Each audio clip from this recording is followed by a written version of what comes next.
Baiklah. Oh ya. Jadi Bapak Ibu sekalian, sejarah itu oleh Nabi kita Muhammad SAW dijadikan sebagai pedoman untuk memutuskan sesuatu yang penting dan genting. Itu beliau. Dahulu kita barangkali pernah belajar bagaimana beliau ketika berdakwah selama 3 tahun secara sirriyah, secara rahasia, secara sembunyi-sembunyi. Dari 3 tahun lamanya beliau berdakwah, yang mau masuk Islam itu sekitar 40 orang saja. Dan bahkan kebanyakan dari mereka adalah orang-orang ekonomi menengah ke bawah, para budak, hamba sahaya, orang-orang miskin, orang-orang tidak secara sosial tidak bagus menurut mereka. Mereka lah orang-orang yang pertama kali justru mendukung dakwah Nabi SAW, segera menyambut mereka. Dan kita tahu ada 4 nama orang yang di hari pertama Nabi berdakwah langsung beriman. Nah, saya mau tanya Utsman. 4 orang ini Utsman yang dia beriman kepada Nabi, apa yang dia bawa, mereka percaya, mereka yakin. 4 orang ini sebutkan satu saja, siapa?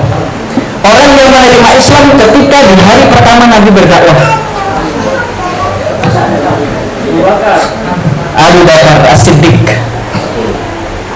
Beliau orang kedua. Orang pertama adalah Khadijah radhiyallahu anha, kemudian menyusul Ali bin Abi Thalib, dan satunya lagi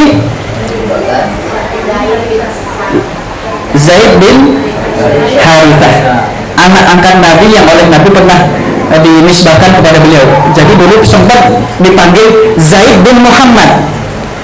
Dan teman-teman tahu tidak, nama sahabat, dan sahabat itu kan banyak, ada sekitar 118.000 sampai 124.000 sahabat. Baik sahabat yang sehari-harinya melihat Nabi, bersama Nabi, beriman sampai meninggal, dan sahabat yang hanya melihat Nabi beriman. Itu dihitung totalnya antara 118.000 sampai 124.000. Dari sekian banyak nama itu, yang Allah sebut namanya dalam Al-Quran cuma 1. Siapa Mas Waldi? Iya, Zaid bin Harithah. Itu nama sahabat Nabi yang Allah sebut dalam Al-Quran, tapi tidak disebut nama bapaknya, hanya Zaid saja.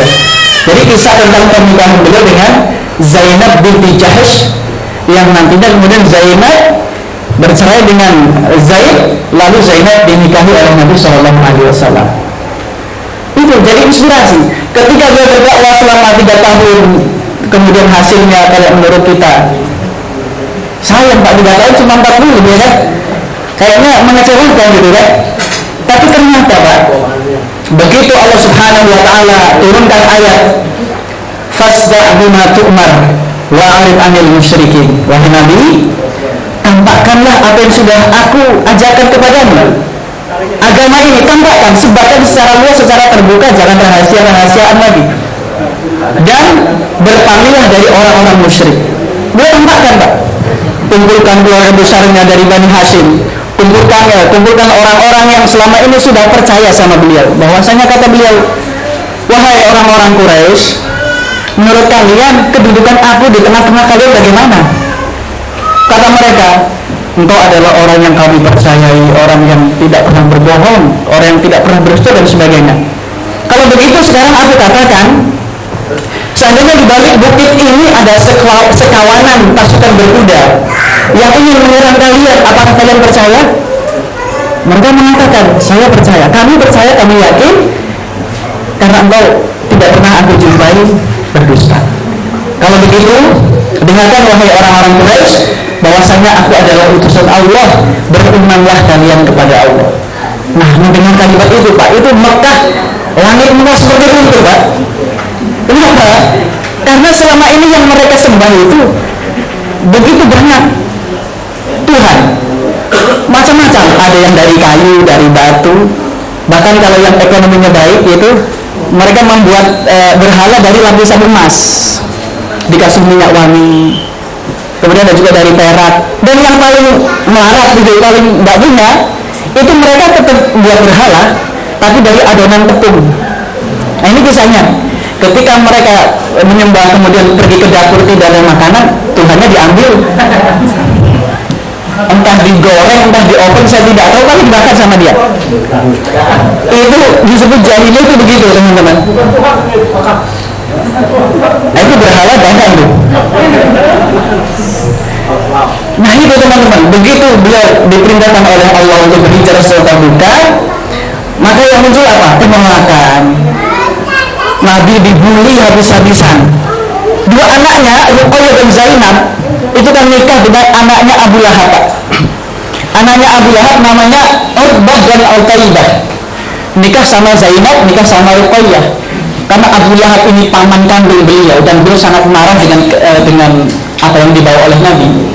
Utbah, Utaibah, itu Ruqayyah sama Zainab ceraikan saja. Itu diceraikan Pak, gara-gara Nabi mengajak untuk beriman. Itu pukulan telak bagi Nabi. Ini anak saya, putri saya nggak ada salah, kenapa kok diceraikan? Itu pukulan keras bagi Nabi. Itu sudah mulai ada penekanan. Kemudian dulu dikatakan sahirun kadzab, majnun dan sebagainya, dibilang gila, dibilang penyihir, dibilang orang yang banyak berdusta daripada benarnya. Pokoknya itu Al-Quran menggambarkan semua di situ kan bagaimana mereka membuli Nabi Shallallahu Alaihi Wasallam. Nabi tetap berdakwah, Pak. Dibully begitu berdakwah. Maka yang dilakukan Nabi yang orang-orang kafir adalah mulai Pak main fisik. Bermain fisik, ada yang kalau cerita itu mengerikan ya. Ada yang kemudian, karena sahabat Nabi kan ada yang rambutnya panjang, baik yang laki-laki itu diikat rambutnya, kemudian ditarik, di bawahnya itu dikasih batu yang sudah panas, dan punggungnya ditarik melewati batu yang panas itu, sampai kalaupun ada tangan yang masuk ke punggung beliau ini, maka akan masuk tangan itu, saking dalamnya luka. Itu lapor ke Rasul, namanya Khabbab. Ya Rasul, bagaimana ini sahabat-sahabatmu sudah begini diperlakukan oleh mereka, punggung saya sudah begini. Ya Rasul, mohon doa, minta sama Allah agar mereka dibinasakan. Yang ditanya, yang diminta yaitu Nabi, justru wajahnya berubah. Beliau marah kepada Khabbab. Khabbab sedang kesakitan Pak, itu dimarah. Wahai Khabbab, dahulu ada umat sebelum kamu yang diperlakukan lebih parah dari kamu, tapi mereka tetap sabar. Mereka tetap sabar. Sekarang kamu baru hidup di seperti ini, sudah bersabarlah. Tugas kita di fase Mekah ini Pak, itu tugasnya adalah bersabar dan bersabar. Nanti kalau sudah ada kekuatan baru, nanti kalau sudah berbicara dakwah Madinah, itu ceritanya beda lagi, agak bahagia kita ceritanya. Tapi kalau cerita Makkiyah, cerita Mekah, itu adanya sedih. Justru dari kesedihan itulah, dari kesengsaraan mereka itulah, mereka begitu nanti mendapatkan kemenangan, udah biasa Pak. Udah biasa, enggak tergoda lagi dengan yang namanya dunia. Ya ada sih ada, tapi begitu disampaikan tentang ayat, segera kembali. Sampaikan tentang wahyu, mudah sekali sadarnya mereka. Karena dulu pernah sama-sama susah. Pernah sama-sama susah di Mekah, bahkan susahnya lebih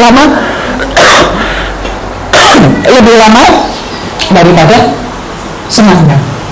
Akhirnya, karena Nabi sudah tidak tega melihat kondisi para sahabat, ya sudah, sahabat-sahabat sekalian, tolong kalian jangan lagi menampakkan keislaman kalian, baik perkataan maupun perbuatan, udah dirahasiakan saja. Saya nggak tega melihat kalian itu banyak yang disakiti, bahkan banyak yang dibunuh. Tapi siksaan terus datang bertubi-tubi. Maka kemudian pada kondisi semacam itu, Allah Subhanahu wa Ta'ala turunkan surat Al-Kahfi. Turunkan surat Al-Kahfi, yang inti dari surat itu adalah bahwasanya kalau kalian mau menyelamatkan iman, pergi dari tempat itu. Nah, Nabi Pak terinspirasi dari kisah Ashabul Kahfi. Sahabat-sahabat disuruh hijrah kemana Us? Biar Usman terus fokus kan ditanya terus Pak. Hijrahnya kemana Us? Hijrah pertama. Hijrah pertama itu ke Habasyah. Habasyah itu Ethiopia. Belakangan diteliti lagi ternyata ada dua pendapat. Yang pertama Ethiopia, yang kedua Sudan. Sama-sama kulitnya agak hitam mereka ini. Afrika, intinya Afrika. Sahabat berangkatlah ke Habasyah karena di sana ada seorang raja yang tidak pernah menzalimi siapapun yang datang ke sana. Namanya Raja Najasyi Ashamah. Berangkatlah mereka 12 laki-laki dan 4 perempuan yang dipimpin oleh Sayyidina Utsman bin Affan, menantu Nabi Shallallahu Alaihi Wasallam. Berangkat. Belum lama di sana, baru berapa bulan, terdengar kabar ada berita palsu, Pak. Berita palsu apa kalau dulu ya? Berita hoax gitu. Berita itu palsu nyampe ke Habasyah bahwasanya sekarang orang-orang kafir sudah masuk Islam semua, pulanglah kalian. Sebagian pulang. Begitu sampai perbatasan Mekah, ternyata kabar itu kabar buruk, bukan kabar buruk, kabar palsu. Hanya kabar buruk. Akhirnya mereka ditangkap lagi oleh orang kafir, dihajar lagi. Kalau kita berbicara tahun Hijriah, berarti misalkan saya katakan Utsman,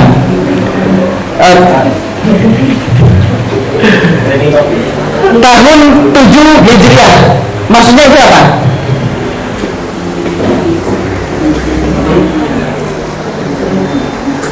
Tujuh Hijriah itu maknanya apa berarti? Bukan peristiwa yang terjadi di tahun itu, tapi makna dari tahun 7 Hijriah itu apa?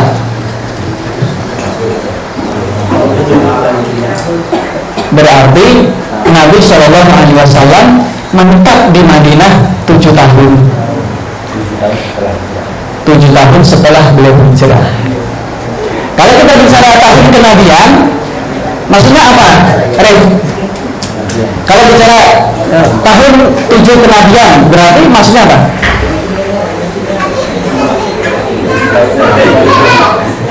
Jadi 7 tahun setelah Rasul Muhammad diangkat sebagai nabi. Iya, 7 tahun setelah Nabi Muhammad diangkat menjadi nabi.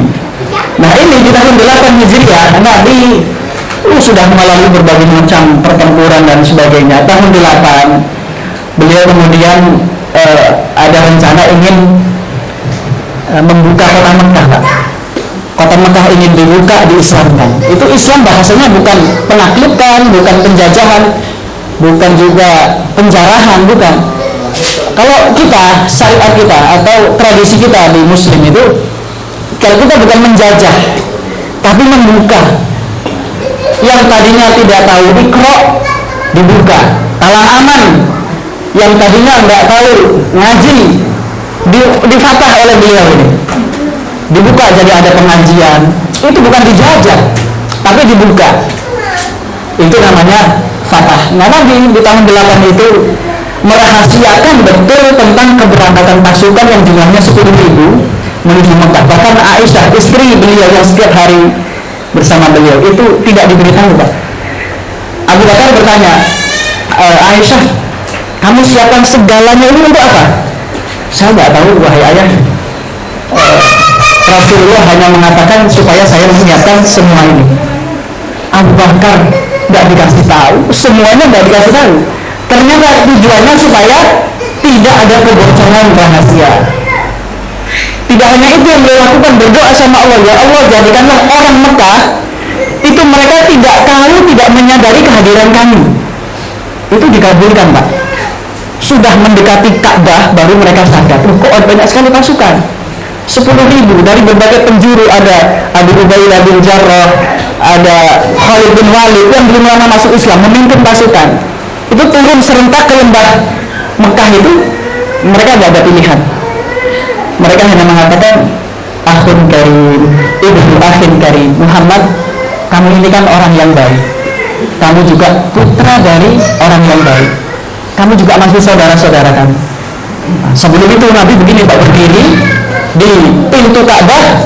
Nabi mengatakan, maka hunu anni fa'ilun bikum, maka hunu anni fa'ilun bikum. Wahai orang-orang, ini sudah diumumkan, Pak. Ada Imam Az-Zuhri dalam kitab Fathul Bari menyebutkan ada belasan orang yang diumumkan namanya oleh Nabi dan itu halal darahnya. Penggal itu lah, Pak. Dipenggal, halal darahnya orang-orang itu, sudah penjahat perang betulan orang itu. Kalau sampai diberhentikan atau dimaafkan, berbahaya untuk kedepannya. Dibacakan nama-nama itu. Ada salah satu namanya, ada anaknya Abu Jahal, namanya Ikrimah. Tapi akhirnya tetap dimaafkan, Pak. Jadi sahabat baik beliau, Ikrimah bin Abu Jahal. Kata Nabi, siapapun yang namanya sudah disebut, harus dibunuh, harus dipenggal kepalanya, meskipun dia bersembunyi di balik Ka'bah, bergantung dari balik Ka'bah, itu tetap hukumannya tetap dibunuh mereka. Baru kita katakan, mata ulun anifa'ilun bikum, kalian duga kalian itu akan aku apakan? Wah, itu udah gemetaran mereka pasti. Kata mereka, engkau ini kan orang yang baik, engkau juga anak dari ayah yang baik. Maksudnya minta maaf gitu loh Pak, minta maaf. Nah, Nabi Pak memutuskan perkara penting seperti ini, beliau terinspirasi dari wahyu. Beliau terinspirasi dari surat Yusuf. Kata Nabi, alam sa'aqulu lakum kama qala akhi Yusuf li ikhwatih. Sekarang aku ingin katakan sebagaimana yang telah dikatakan oleh saudaraku Yusuf kepada saudara-saudaranya. La tafriba alaikum liyawm yaghfirullahu lakum wa huwa arhamur rahimin. Udah enggak ada dosa kalian. Enggak ada dosa, enggak ada salah. Sudah aku maafkan, yang mudah-mudahan Allah ampuni kalian. Dimaafkan itu Pak. Meskipun ada beberapa memang yang dibunuh, tapi dari belasan orang itu tidak semuanya dibunuh. Itu Pak inspirasi dari surat Yusuf. Kita pun harusnya begitu.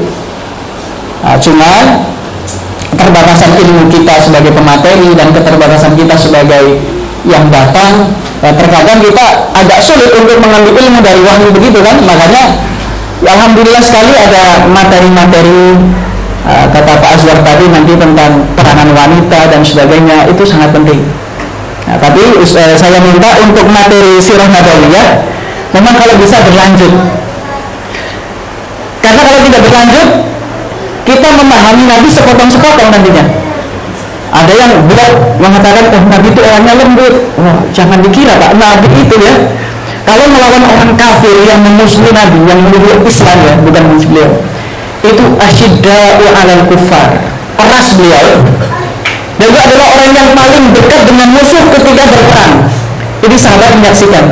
Bahkan kata mereka, kami kalau kondisi dalam pertempuran sangat genting, kami justru bersembunyi di balik bahu Rasul Shallallahu Alaihi Wasallam. Orang paling berani beliau. Tapi kalau untuk sesama saudara, ya dipeluk, diguyoni gitu, dirangkul sesama Muslim. Apalagi kita sudah lama bersaudara, ya kan? Sudah lama bersaudara ya, dirangkul lah Usman sama Arif gitu.